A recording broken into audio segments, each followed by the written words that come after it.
समय परिवर्तनशील है। हर 25 साल बाद लोगों की मानसिकता बदल जाती है।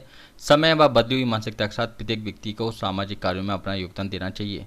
समाज सेवा करने वाले व्यक्तियों को स्वतः ही सम्मान और इज्जत मिलती है। 24 और 25 दिसंबर को सोनागिर परिचय सम्मेलन के पश्चात होने वाले सामूहिक विवाह की संपूर्ण जिम्मेदारी सेवान्यास परिवार उठाने को तैयार है। उक्त विचार पीएनसी ग्रुप के डायरेक्टर एवं सेवान्यास के अध्यक्ष प्रदीप जैन आगरा ने अविवाहित प्रतिभाएं प्रस्तुति समूह के राष्ट्रीय अधिवेशन के दौरान निर्मल सदन आगरा में क्षेत्रीय संयोजकों को संबोधित करते हुए व्यक्त किए।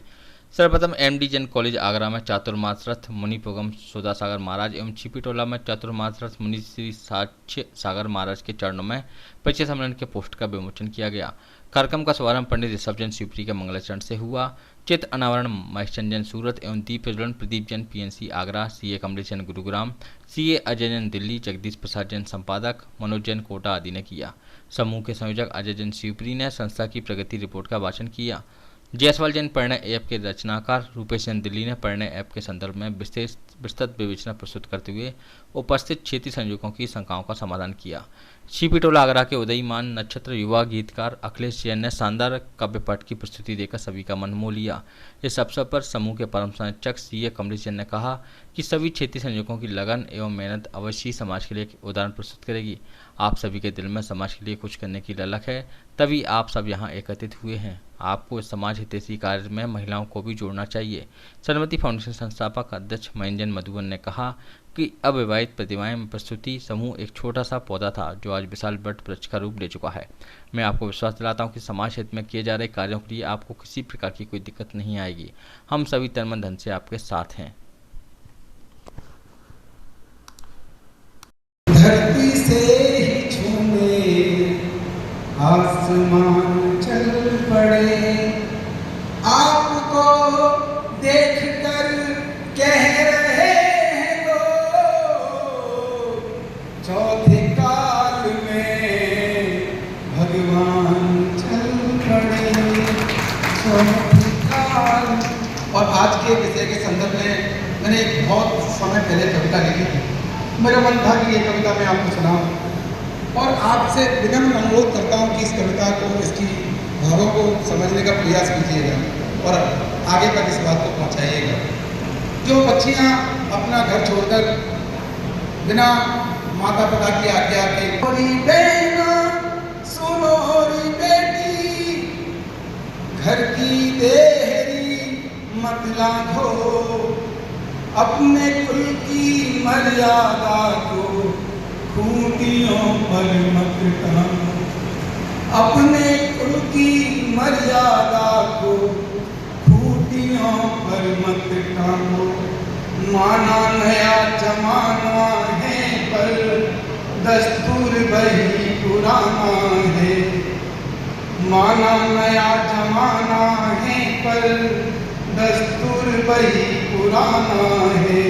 पर संबंध इसलिए नहीं आते कि साहब पता नहीं वो तो बहुत बड़े आदमी हैं, इनके पास जाएं तो पता नहीं हमारा संबंध हो पाएगा भी कि नहीं हो पाएगा।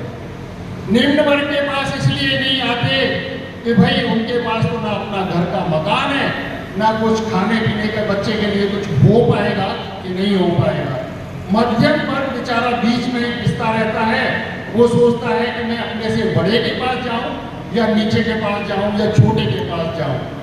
और सर्विस वाले चाहते हैं कि हमें सर्विस क्लास ही मिल जाए, बिजनेस वाले चाहते हैं हमें बिजनेस वाला ही मिल जाए।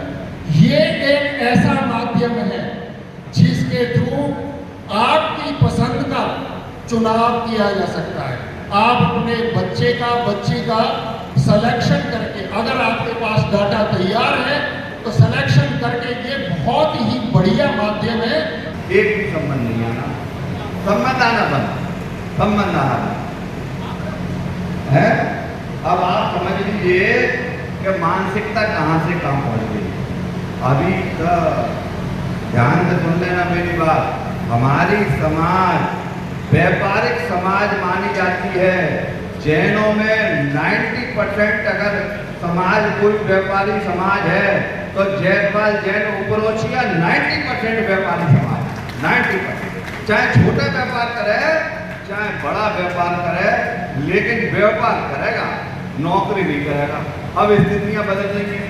अब व्यापार करने वाले लड़के के लिए संबंध ही नहीं, संबंध ही नहीं जा रहे हैं भाई साहब। अब बड़ी स्थिति ऐसी हो गई है, लड़कियां हैं पढ़ रही हैं, जैसे अभी महेंद्र भाई साहब ने बताया और लोगों ने बताया, बच्चियां पढ़ रही हैं और पढ़ने के बाद वो कहती हैं मुझे पढ़ा लिखा लड़का और नौकरी पेशा लड़का और मेट्रो में सर्विस करने वाला ही लड़का चाहिए।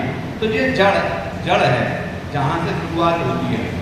अब उनकी भी भावनाएं इतनी हैं, लड़की वाले की इतनी है, लड़के वाले की भी कम नहीं है, तो वो कहीं मैच नहीं हो पा रहा है। 30-35 साल की उम्र पढ़े लिखे लोगों की, काबिल बच्चों की हालत है। जो गांव और देहात में रह रहे हैं उनकी तो बात ही नहीं है, अभी उनके यहाँ तो कोई पहुँच ही नहीं रहा है।